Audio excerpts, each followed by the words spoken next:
Perspectiva cognitiva sobre la conducta normal. De acuerdo con esta perspectiva, su base está fundamentada en la capacidad intelectual de pensamiento que posee el individuo para percibir hechos cotidianos y transformarlos en información, con lo cual afrontarán los problemas. Lo anterior lo realiza al recolectar, almacenar, interpretar y comprender la información de forma interna, así como los agentes estimulantes del exterior. En la parte clínica, se considera que el individuo clasifica su información bajo un concepto llamado esquemas. Es así como se generan esquemas de cuestión familiar como padres, de tipo de escuela, de trabajo y de maestros. En cierto momento la percepción de los esquemas nos pueden llevar a tener una percepción diferente a lo real, generándose una conducta normal. Dos ejemplificaciones de lo anterior son la autoeficacia y la ineficacia de un individuo al ver un problema, donde desde la vista del primer punto se fortalece la capacidad para un actuar seguro y el segundo nos conducirá a estados de temor, inseguridad y miedos para afrontar la problemática. Dentro de las teorías de la perspectiva cognitiva, John Dollar y Miller, 1950, consideran que la forma de aprender incluye a los procesos psicodinámicos y a las situaciones externas en relación a los constructos hipotéticos y variables interrecurrentes, que serían los estímulos externos y de conducta. Para George Nelly, 1955, los constructos personales son la manera en ver las cosas en la forma personal, tanto en sociedad como en situaciones a futuro. Un punto interesante desde este punto es que de acuerdo a que los seres somos completamente diferentes, tendremos perspectivas diferentes de un mismo problema. Un ejemplo es que si una persona pierde el empleo, para el hecho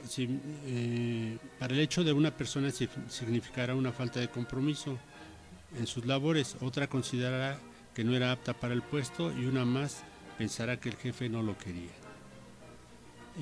Para Bandura, 1978, él argumentó la forma de resolver los problemas mediante una forma simbólica, sin tener que llegar al sufrimiento de un error en el intento. Esto es considerar posiblemente prevenir una conducta y un actuar inadecuado y sus consecuencias. Para él es más importante el control de la actuación interna que la externa. Con esto se obtendrá un autocontrol de la persona desde su esencia.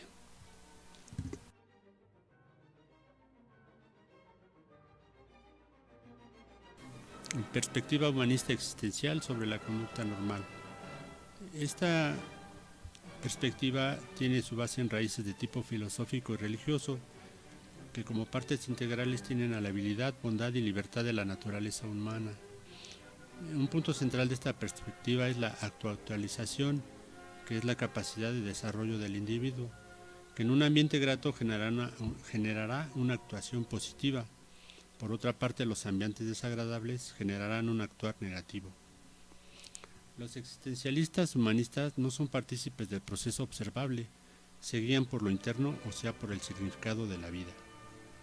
Para Carl Rogers, su concepción del yo teóricamente se basa en el conocimiento de uno mismo. Uno de los trabajos más importantes acerca de la personalidad del individuo fue el reflejo de sí mismo, que conjuntado con la actualización y la percepción hacen de este individuo, de acuerdo con sus experiencias vividas, un ser seguro. Visualiza a las personas de acuerdo con su actuar, ejemplificando a las ansiosas inseguras como poseedoras de una visión distorsionada de su persona. De manera importante hace énfasis en las personas sanas, son las que no aceptan percepciones expuestas por los demás. Los existencialistas optan por una libertad del ser en la toma de decisiones. Dicha toma debe llevarlos a su felicidad plena, porque ellos fueron los que eligieron, mas sin embargo hay en el mundo personas infelices, lo que hace pensar que se equivocaron en la toma de sus decisiones, creando con esto dos tipos de individuos: los que toman decisiones en forma auténtica o sea, por ellos mismos y en libertad, sin condicionamiento, y los segundos son los que deciden en forma no auténtica, que son influenciados por otros con su consentimiento.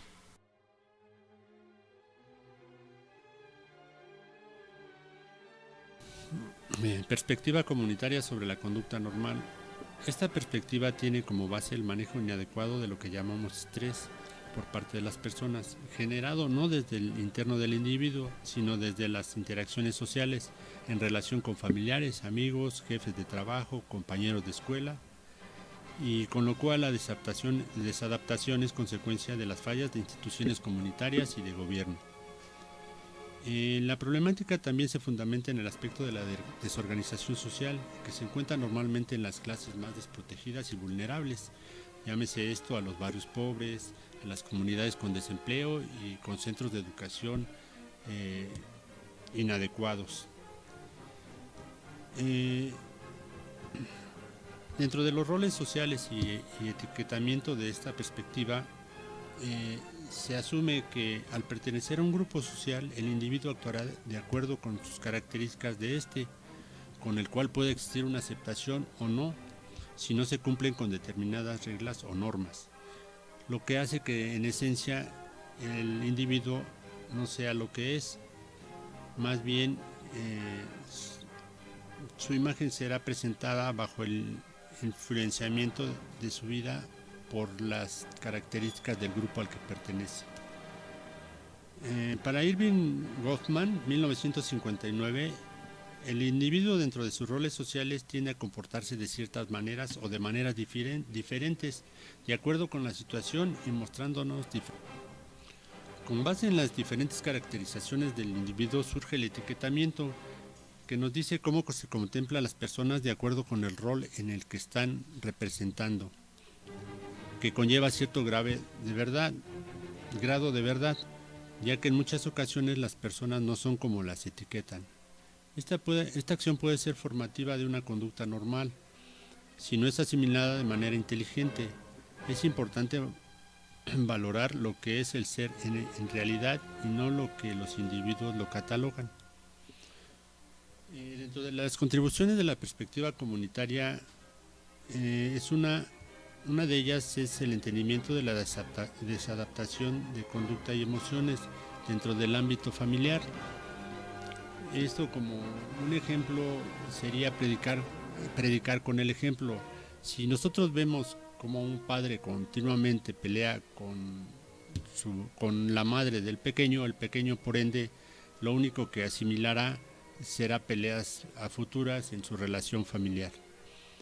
Y la otra contribución es la influencia que tiene para crear nuevos conceptos o enfoques de entendimiento de la conducta desadaptada. Esto desde el punto de vista académico y de la vida política social. Es todo.